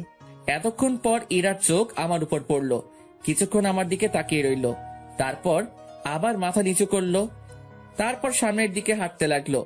আমি ওর পিছন পিছন হাঁটতে লাগলাম। কিছুক্ষণ পর একটা রুমের সামনে গিয়ে দাঁড়ালো। এটা আপনার রুম? ইরার মুখে আপনি কথাটা শুনে অনেক খারাপ লাগলো। আচ্ছা। ইরা পাশের রুমে ঢুকে গেল, হয়তো ওটা ওর রুম। ফ্রেশ হয়ে শুয়ে রেস্ট নিতে লাগলাম। কিছুক্ষণ পর ভাবি এসে খাওয়ার জন্য ডাকলো। গিয়ে দেখি রাজকীয় খাওয়া দাওয়ার ব্যবস্থা করা হয়েছে। আমরা আসার সময় কিছুক্ষণ থাকলেও এখন বাসায় অনেক লোক। আমি গিয়ে ভাইয়ার পাশে বসলাম। দুজনকে মরার মতো খাওয়ানো হলো। ভাইয়া ওদের জামাই, ভাইয়াকে খাওয়া, কিন্তু আমাকে এত খাওয়ানোর কি দরকার ছিল? কোনো মতে রুমে এসে শুয়ে পড়লাম। আহ কি ব্যথা, পেটটা মনে হয় ফেটে যাবে। সবাই জোর করে ভালোই খাইয়েছে, ভাইয়ার যে কি অবস্থা হচ্ছে কে জানে। আহ ব্যথা। হঠাৎ কে যেন রুমে ঢুকলো, তাকিয়ে দেখে একটা মেয়ে। ভাইয়া আসতে পারি? আসো। এই নিন। হাতে একটা 7 আপের বোতল ধরিয়ে দিয়ে। যাক, মেয়েটা মনের কষ্ট বুঝছে। তোমাকে তো ঠিক চিনলাম না। আমার নাম সিন্থি, আমি আপনার ভাবির চাচাতো বোন। ও আচ্ছা। ভাইয়া একটা কথা বলবো? বলো। আপনার কপালে আর হাতে এই দাগ কিসের? আমি কিছুদিন আগে অ্যাক্সিডেন্ট করেছিলাম, এগুলো তারই ভালোবাসা। আচ্ছা ভাইয়া, আমি এখন আসি, আপনি রেস্ট নিন। সিন্থি চলে গেল। আমি বেশ বুঝতে পারছি ওকে ইরাই পাঠিয়েছে আমার কি হয়েছিল শোনার জন্য। আমি মনে মনে হেসে উঠলাম। খুব ক্লান্ত লাগছিল, তাই ঘুমিয়ে পড়লাম। বিকেলে ভাবির ডাকে ঘুম ভাঙলো। কি হয়েছে ভাবি, ডাকতিছো কেন? ঘুরতে যাব, চলো। যাও তোমরা, আমি যাব না। ও, ইরাও যাবে আমাদের সাথে, তুই যাবি না? ঠিক আছে। কি? দাঁড়াও, আমি এক্ষুনি রেডি হচ্ছি। ছাগল, তাড়াতাড়ি কর। আমি রেডি হয়ে নিচে গিয়ে দেখি সবাই দাঁড়িয়ে আছে। তারপর বাইরে গিয়ে 2টা রিক্সা নেওয়া হলো। একটাতে ভাবি আর ভাইয়া, আরেকটাতে আমি আর ইরা। ইরা রিক্সার এক কোণে, আমি এক কোণে। ইরা অন্যদিকে তাকিয়ে আছে আর আমি ইরার দিকে। হঠাৎ একটা গর্তে চাকা পড়ায় ইরা আমার কাছে চলে আসলো। আমি ইরার হাতের উপর যেই হাত দিতে যাব, অমনি ও হাত সরিয়ে নিল। তারপর সবাই পার্কে গেলাম। ভাইয়া আর ভাবি এক জায়গায় বসে বাদাম খাচ্ছে আর গল্প করতেছে, আর এদিকে আমি শুধু বাদাম খাচ্ছি আর ইরা আনমনা হয়ে বসে আছে। একটু পর একটা ছেলে এসে ইরার পাশে দাঁড়ালো। কিরে, কেমন আছিস? ভালো, তুই? ভালো। এটা কে? এটা দুলা ভাইয়ের ভাই। ও আচ্ছা, হঠাৎ এখানে? এমনি ঘুরতে আসলাম। ছেলেটি ইরা আর আমার মধ্যে বসে আছে, ইরার সাথে গল্প করতে লাগলো। আমি চুপচাপ ওদের কথা শুনতে লাগলাম। ইরা এতক্ষণ চুপ করেছিল, কিন্তু এখন ছেলেটার সাথে হেসে কথা বলছে। এটা দেখে মাথায় রক্ত উঠে গেল। মনে হচ্ছে ছেলেটাকে উড়াধুরা দেই, কিন্তু কি করব, ইচ্ছা থাকলেও উপায় নেই। ভাইয়া ভাবি দেখলে খারাপ ভাববে। তখনই দেখলাম একটা মেয়ে দূরে বসে একলা ফোন টিপতেছে। দাঁড়াও, আমাকে ডাকানো? এবার দেখাচ্ছি। আমি ওদের ওখান থেকে উঠে মেয়েটার কাছে আসলাম। কারোর জন্য অপেক্ষা করছেন? কেন বলুন তো? না, একা বসে আছেন তাই বললাম। একা বসে থাকলে কি কারোর জন্য অপেক্ষা করা হয়? আসলে সেটা না, কিন্তু এখানে তো কেউ একা আসে না, তাই বললাম আর কি। ও, তাহলে আপনিও একা আসেননি? একা আসিনি সেটা ঠিক, কিন্তু একাই আছি। আপনার কথা ঠিক বুঝলাম না। অত বুঝে কি হবে বলেন তো? আমি ইমন। নিশি। আমার কথার উত্তরটা কিন্তু পেলাম না। কোনটা? এই যে কারোর জন্য অপেক্ষা করছেন কিনা। না, তেমন কেউ নেই। ও, আপনার কেউ আছে?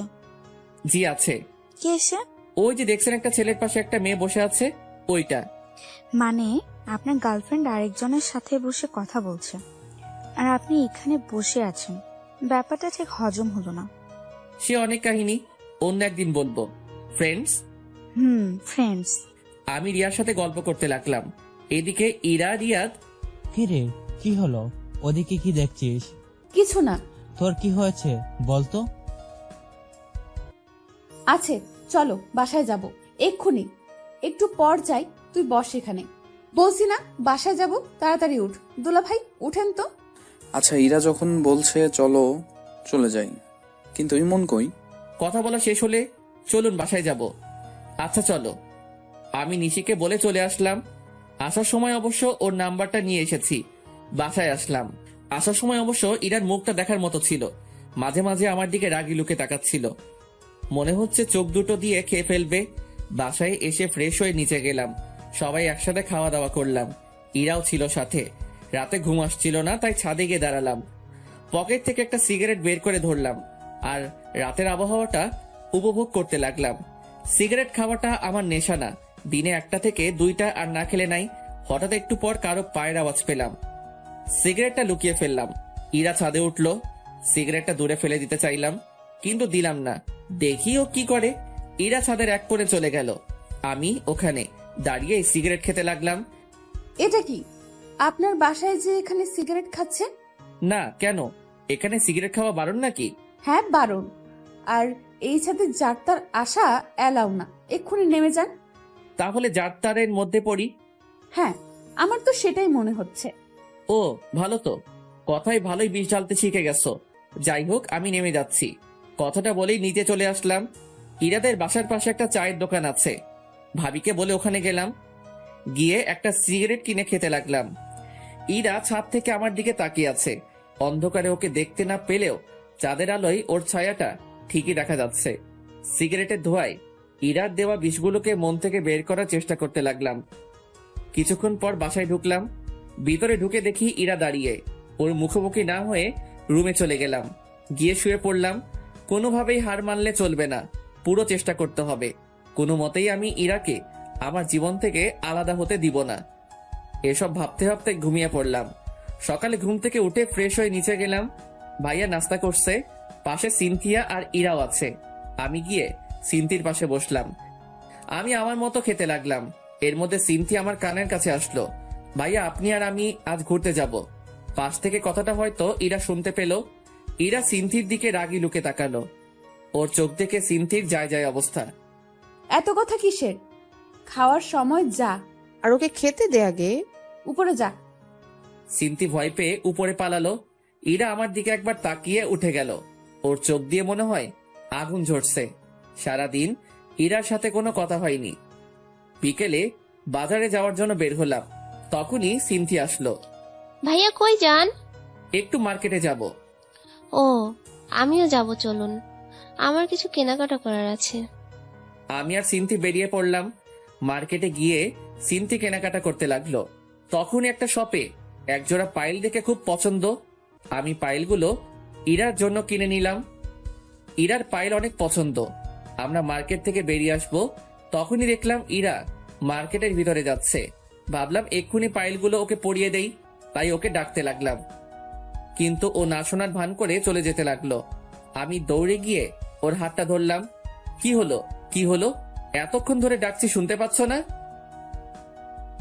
জানোয়ার, রাস্তাঘাটে মেয়েদের দেখলে হাত ধরার ইচ্ছে হয়? কুত্তা, বাবা মা শিক্ষা দেয়নি? তোর মতো ছেলেদের জন্মের ঠিক নেই, সেজন্য তোরা এমন করিস। আর একদিন যদি দেখি তাহলে বুঝতে পারবি। কথাগুলো বলে ইরা চলে গেল। আমি ওখানে দাঁড়িয়ে রইলাম। আশেপাশে সব মানুষ সবাই আমার দিকে তাকিয়ে আছে। অজান্তে চোখ দিয়ে পানি পড়তে লাগলো। ইরা এমনটা করতে পারলো? হয়তো ভুলটা আমারই, কিন্তু আমার বাবা মা নিয়ে না বললেই পারত। আজ বুঝে গেলাম ওর মনে আমি আর নেই।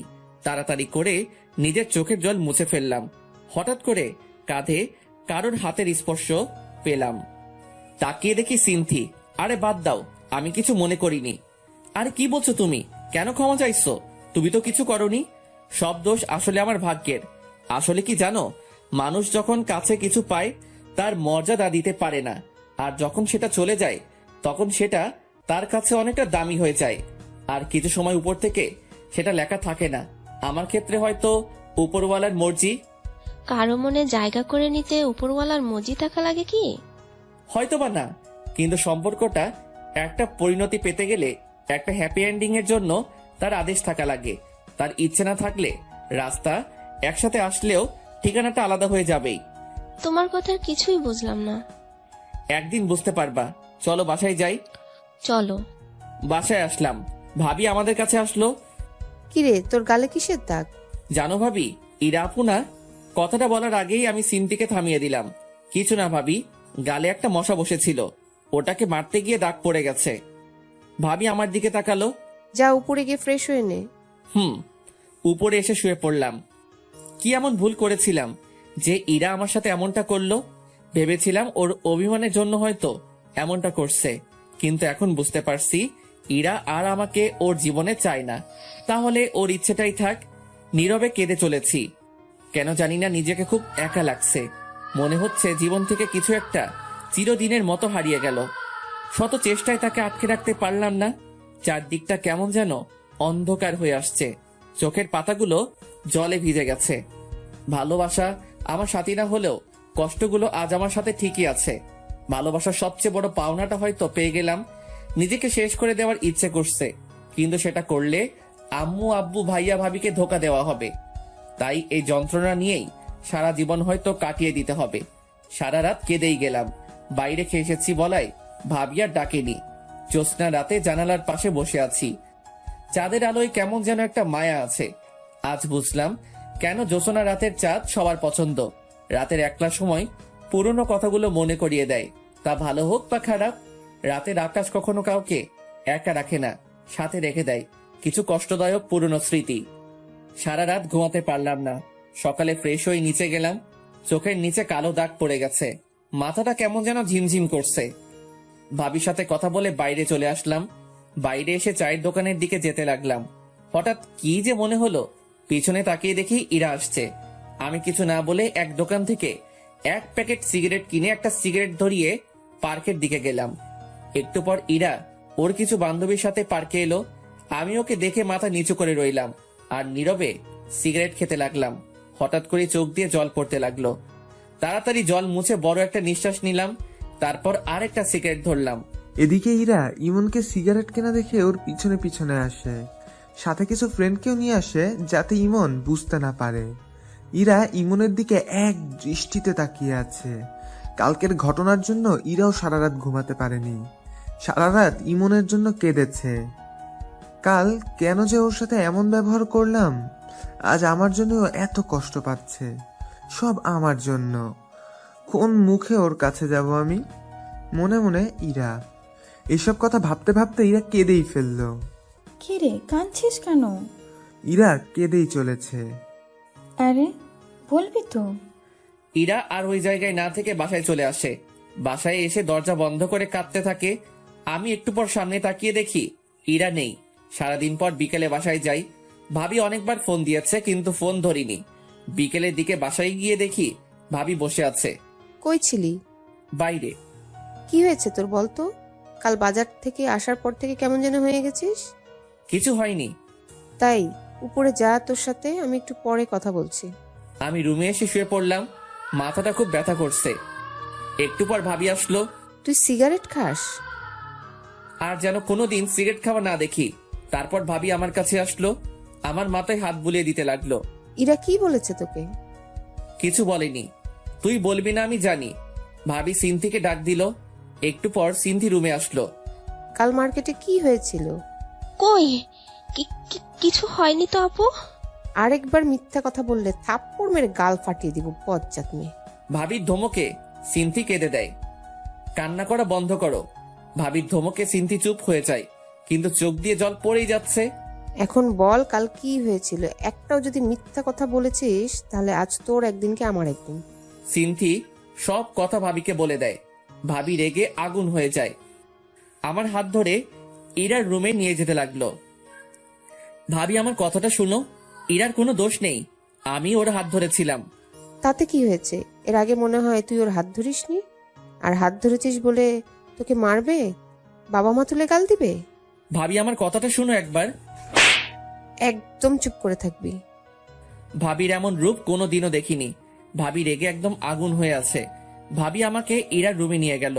ইরা জানালার পাশে দাঁড়িয়ে আছে। তুই কাল ইমনকে কেন মেরেছিস? ও কোন সাহসে আমার হাত ধরেছিল? আপু আমার কথাটা শোন। চুপ। তোকে নিজের বোন বলতে ঘৃণা করছে। তুই জানিস ইমন তোকে কতটা ভালোবাসে? তাও তুই ওকে অপমান করলি, ওর বাবা মা নিয়ে গালি দিলি। ওর বাবা মা এখন আমারও বাবা মা। তুই এতটা নীচ হয়ে গেছিস জানতাম না তো। ইরা নীরবে কান্না করে যাচ্ছে। আজ থেকে তোর সাথে আমার কোনো সম্পর্ক নেই, আমারই ভুল। আমি কেন ইমনকে এখানে আনতে গেলাম, কালকেই আমরা এখান থেকে চলে যাব। তারপর আর কোনো দিনও এই বাসায় আসবো না। ইরা কোনো কথা বলছে না, শুধু কান্না করছে। ইমন ভাই, আমাকে মাফ করে দে। আমার বোন এমনটা করবে আমি ভাবতেও পারিনি। আমি ওর হয়ে তোর কাছে মাফ চাইছি। কি করছো ভাবি? তুমি আমার বড়, তোমার মাফ চাওয়া মানায় না। ভাবি ওখান থেকে চলে গেল। আমি ইরার দিকে একবার তাকালাম। ইরা আমার দিকে তাকিয়ে আছে, চোখ দিয়ে জল পড়ছে, যেন কিছু বলতে চাইছে। ওর মুখটা খুব মায়াবী লাগছে, কিন্তু এই মায়ায় আর জড়িয়ে লাভ নেই। আমার রুমে চলে আসলাম। একটু পর ভাবি এসে আমার কাপড় গুছিয়ে দিতে লাগলো। ভাবি, ও তো তোমার নিজের বোন, তুমি কি ওর সাথে কথা না বলে থাকতে পারবা? এরকম বোনের দরকার নেই যে মানুষকে মানুষ মনে করে না। কিন্তু ভাবি। চুপ, একটা কথাও বলবি না। সব কাপড় চোপড় গুছিয়ে দিয়েছি, কাল সকালে তাড়াতাড়ি বের হতে হবে, ঘুমিয়ে পড়। কথাটা বলেই ভাবি বেরিয়ে গেল। রাতে ঘুম আসছে না, জানালার কাছে গিয়ে দাঁড়িয়ে রইলাম। বাইরে হালকা বাতাস বইছে, পরিবেশটা মনোরম মনে হচ্ছে। হঠাৎ করেই ইরার জন্য কেনা পায়েল দুটোর কথা মনে পড়লো। ব্যাগ থেকে পায়েলগুলো বের করে নাড়াচাড়া করতে লাগলাম। ইরার জন্য বসে বসে একটা চিঠি লিখলাম। পায়েল আর চিঠিটা নিয়ে ইরা রুমে গেলাম। দরজা খোলা আছে, ভিতরে গিয়ে দেখি ইরা ঘুমিয়ে আছে। ওর পায়ের কাছে গিয়ে পায়েল দুটো পরিয়ে দিলাম। চিঠিটা পায়েলের সাথে আটকে দিলাম। কিছুক্ষণ ওর খাটের পাশে বসে ওকে দেখতে থাকলাম। ওকে দেখে মন ভরছেই না। অনেকক্ষণ বসে থাকার পর ওর কপালে একটা মায়া এঁকে দিয়ে নিজের রুমে চলে আসলাম। সারা রাত ওর সাথে কাটানো কথাগুলো ভাবতে লাগলাম। কিভাবে যে রাত পেরিয়ে গেল বুঝতেই পারলাম না। সকালে এসে ভাবি ডাকলো। ঘুমের ভান করেছিলাম। ভাবি ডাক দেওয়ার একটু পর উঠে ফ্রেশ হয়ে ব্যাগ নিয়ে নিচে গেলাম। যাওয়ার আগে ইরার রুমে গেলাম। ইরা এখনো ঘুমিয়ে আছে। ইরার পাশে গিয়ে বসলাম। মন ভরে ওকে দেখতে লাগলাম। ওর চুলগুলোর জন্য মুখটা ভালো করে দেখতে পাচ্ছিলাম না। চুলগুলো আলতো করে সরিয়ে দিলাম। তারপর ওর কপালে একটা ভালোবাসার পরশ এঁকে দিলাম। তখন ইরা নড়ে উঠল। পায়ের মধ্যে পায়েলের সাথে চিঠিটা দেখলাম। বুক বড় নিঃশ্বাস নিয়ে চলে আসলাম। নাস্তা করে বেরিয়ে পড়লাম। এদিকে ইরা ঘুম থেকে উঠে দেখে পায়ে পায়েল, আর পায়েলের ভিতরে একটা চিঠি। ইরা চিঠিটা খুলে পড়তে লাগলো। ইরা, কি বলবো ভেবে পাচ্ছি না। আজ মনটা কেমন যেন করছে, খুব একা একা লাগছে। তোমার থেকে দূরে চলে যেতে হবে কোনো দিনই ভাবিনি। সবটাই আমার ভুল। আমি হয়তো তোমার যোগ্য নই, তাই হয়তো এমনটাই হলো। সেই দিন তোমার কথাগুলো কথা না, বিষ ছিল, যেগুলো আমার মনটাকে ক্ষত বিক্ষত করে দিয়েছে। তোমাকে ভালোবাসার আমার কাছে কোনো কারণই ছিল না, আর ভুলে যাওয়ারও কোনো কারণই নেই। তাই তোমাকে কোনো দিনও ভুলতে পারবো না। কিন্তু তুমি আমার থেকে ভালো কাউকে পেলে হয়তো আমাকে ভুলে যাবে। আর আমাকে দেখে যেন পুরনো কথা না মনে পড়ে, তাই আমি তোমার সামনে আর কোনো দিনও আসবো না আমার ভালোবাসা নিয়ে। আসবো না সেটা নিয়ে, চিন্তা করো না। পায়েলগুলো দেওয়ার জন্যই সেই দিন তোমার হাতটা ধরেছিলাম, আর সেই দিনই বুঝতে পেরেছিলাম তোমার হাত ধরার ক্ষমতা আমার কোনো দিনই হবে না। পায়েলগুলো তোমার জন্যই কিনেছিলাম, তাই রেখে দিলে খুশি হব। ভেবে নিও এটা তোমার কাছে আমার শেষ চাওয়া। ভালো থেকো। আর আমার জন্য তোমার আর ভাবির সম্পর্কটা খারাপ হলো, তার জন্য আমি অনেক দুঃখিত। আশা করি আমার থেকে ভালো কাউকে নিজের জীবনে পাবে, যে আমার মতন জানোয়ার হবে না। ইতি ইমন। ইরা চিঠিটা নিয়ে বুকে জড়িয়ে কাঁদতে লাগলো। জীবনের সবচেয়ে বেশি যাকে ভালোবাসতাম সে আজকে দূরে চলে গেল। কি করে বাঁচবো আমি? আমার আর বেঁচে থাকার অধিকার নেই। কেন বাঁচবো আমি, আর কার জন্যই বা বাঁচবো? আমি, ভাবি আর ভাইয়া স্টেশনে বসে আছি। 30 মিনিট ধরে ট্রেন আসতে দেরি হচ্ছে। একটু পর ভাবির ফোনে একটা কল আসে। কিছুক্ষণ কথা বলার পর ভাবি চিৎকার দিয়ে ওঠে, ইমন ইরানা সুইসাইড করার চেষ্টা করছে। কি বলছো? ইরা কোথায় এখন? আম্মু ওকে হাসপাতালে নিয়ে গেছে। তাড়াতাড়ি চলো। আমরা সবাই হাসপাতালে গেলাম। অজান্তেই চোখ দিয়ে জল বেয়ে পড়তে লাগলো। ভাবি আমার কাছে আসলো। কাঁদিস না ভাই আমার। ভাবি, পাগড়িটার কিছু হয়ে গেলে আমি যে বাঁচতে পারবো না। আমি তো ওর ভালো থাকার জন্য ওর থেকে দূরে যেতে চেয়েছিলাম, কিন্তু ও যে এমনটা করবে। ভাবি, ওর কিছু হবে না তো? আমি ওর কাছে যাব ভাবি। একটু পর ডাক্তার চেক আপ করছে, তুই চুপটি করে বস, আমি আসতেছি। ভাবির কথা শুনে কিছুটা হলেও স্বস্তি পেলাম। কিছুক্ষণ পর ডাক্তার বের হলেন। সবাই দেখা করতে গেল। ভাবি আমাকে আগে যেতে বলল, কিন্তু আমি সবার পরে গেলাম। ইরা শুয়ে আছে। আমি রুমে ঢুকতেই আমার দিকে তাকিয়ে মুখ ঘুরিয়ে নিল। আমি ওর পাশে গিয়ে বসলাম। হাতে ব্যান্ডেজ করা, দুজনেই চুপচাপ। ইরা অন্যদিকে মুখ ঘুরিয়ে আছে। আমি ওর হাতের উপর হাত রাখলাম। ইরা চুপচাপ। দুজনের মুখে কোনো কথা নেই। কি বলবো ভেবে পাচ্ছি না। না, ওকে একটু রাগিয়ে দেখি। আমি কি চলে যাব? আসতে কি বলছে? কেউ বলেনি। নির্লজ্জ এর মতো চলে আসছি। এখন ফিরে যাই। যা, চলে যা, লাগবে না তোকে। আরে চিল্লাচ্ছ কেন? যাচ্ছি তো। উঠতে যাব, তখন দেখছি ইরা ফুপিয়ে ফুপিয়ে কান্না করছে। মুখটা কি এদিকে ঘুরানো যাবে? না, যাবে না, চলে যা তুই, কারো দরকার নেই আমার। সত্যি তো? কি হলো? ইরা আমার দিকে ঘুরলো, আমার চোখের দিকে তাকিয়ে আমাকে জড়িয়ে ধরলো। আমার বুকে মুখ গুজে কান্না করতে লাগলো। আরে এত কান্না কেউ করে? চুপ কর, একদম কথা বলবি না। আরেকবার যদি আমাকে ছেড়ে যাওয়ার কথা বলছিস তাহলে বুঝতে পারবি। তাহলে সেদিন বাজারে কি বললে? আসলে সেদিন তোমাকে সিনথির সাথে দেখে মাথা খারাপ হয়ে গিয়েছিল, তাই আবল তাবল বলে ফেলেছি। আমাকে মাফ করে দিও। তুমি যদি মাফ না করো তাহলে আমি আবার কিছু করে ফেলবো। আরে পাগলি, আমি কি তোমার উপর রাগ করে থাকতে পারি? অবশ্য আবার হাত কাটলে ভালোই হবে। কেন? তাতে তোমার ওজনটা যদি একটু। যে মোটু তুমি। কি আমি মোটু? বলেই বুকে কামড়ে ধরলো। আরে আরে লাগছে তো, ছাড়ো। ছেড়ে দিল। এভাবে কেউ কামড় দেয়?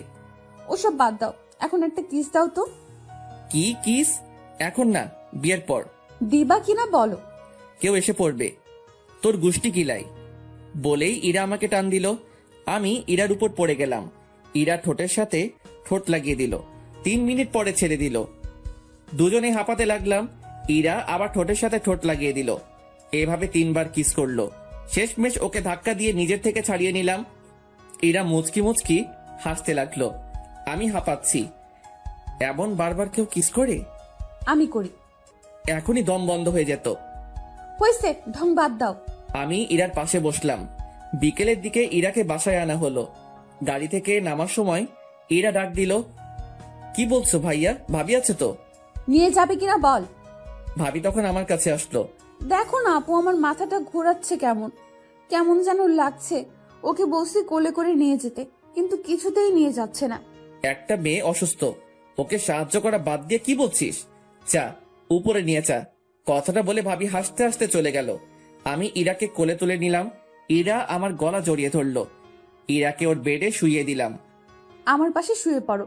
না না, সবাই কি ভাববে? বলছি না শুয়ে পড়ো। ইরা জোর করে ওর পাশে শোয়ালো। আমার বুকে মাথা গুজে চুপ করে রইল। কিছুক্ষণ পর, ইমন, একটা কিস করি। না করি না। এখন না, এখন ঘুমাও। তাহলে মাথায় হাত বুলিয়ে দাও। আমি ইরার মাথায় হাত বুলিয়ে দিতে লাগলাম। কিছুক্ষণ পর ইরা ঘুমিয়ে পড়ল। রাতে ইরাকে খাইয়ে দিলাম। রাতেও ইরা ওর পাশে জোর করে শোয়ালো। ভাবিকে বললাম। ভাবি বলল, ইরা অসুস্থ, ওকে একা রাখা ঠিক হবে না। ভাইয়াও ভাবি সাথ নিল। মাঝরাতে, ইমন শুনছো? কি হলো? ছাদে যাব, চলো। রাত 1টা বাজে। এখন ছাদে গিয়ে কি করবা? চাঁদ দেখবো, চলো না। কাল গেলে হয় না? না হয় না, চলো এক্ষুনি। চলো।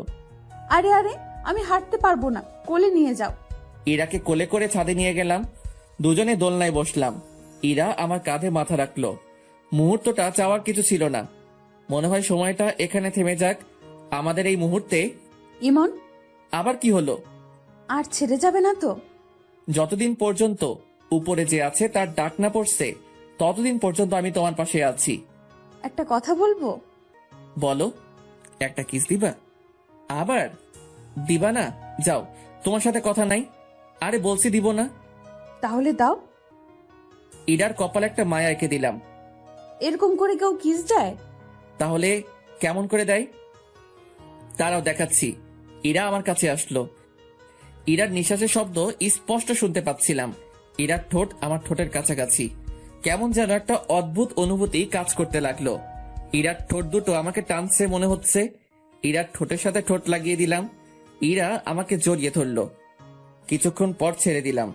ইরা আমার কোলে মাথা রাখলো। দুজনে চন্দ্রবিলাস করতে লাগলাম।